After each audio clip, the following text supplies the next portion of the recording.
উষ্ণিশ এর শব্দার্থ হচ্ছে পাগড়ি। উষ্ণিশ শব্দটি সংস্কৃত বা তৎসম শব্দ। উষ্ণিশ শব্দটির অর্থ পাগড়ি বা কিরিট। নাটিকা কোন অর্থে স্ত্রীবাচক শব্দ? নাটিকা হচ্ছে ক্ষুদ্রাতি স্ত্রীবাচক শব্দ। শিবের সংক্রান্তি বাগধারাটির অর্থ কি? শিবের সংক্রান্তি হচ্ছে আসন্ন বিপদ, অর্থাৎ বিপদ আসছে এরকম। হি ট্রাইড হিজ বেস্ট, এটাকে যদি আমরা নেগেটিভে নিই, he left no stone unturned, he left no stone unturned. She was used to ডেস্ট দ্য পুয়ার, এখানে হবে helping the poor, used to helping, used টুর পরিবর্তে আইএনজি যুক্ত শব্দ হবে helping. Which is the noun of the word brief? Brevity, ব্রিফের noun, brief শব্দটির নাউন হচ্ছে ব্রেভিটি, ব্রেভিটি। এরপর হচ্ছে 29, it was high time we changed our habit, it was high time we changed our habit.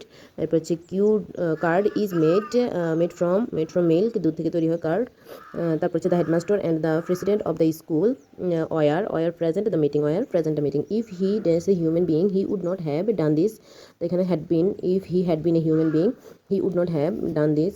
The antonym of the word bening is malignant. Do not foot up what you can do today, do not foot up what you can do today.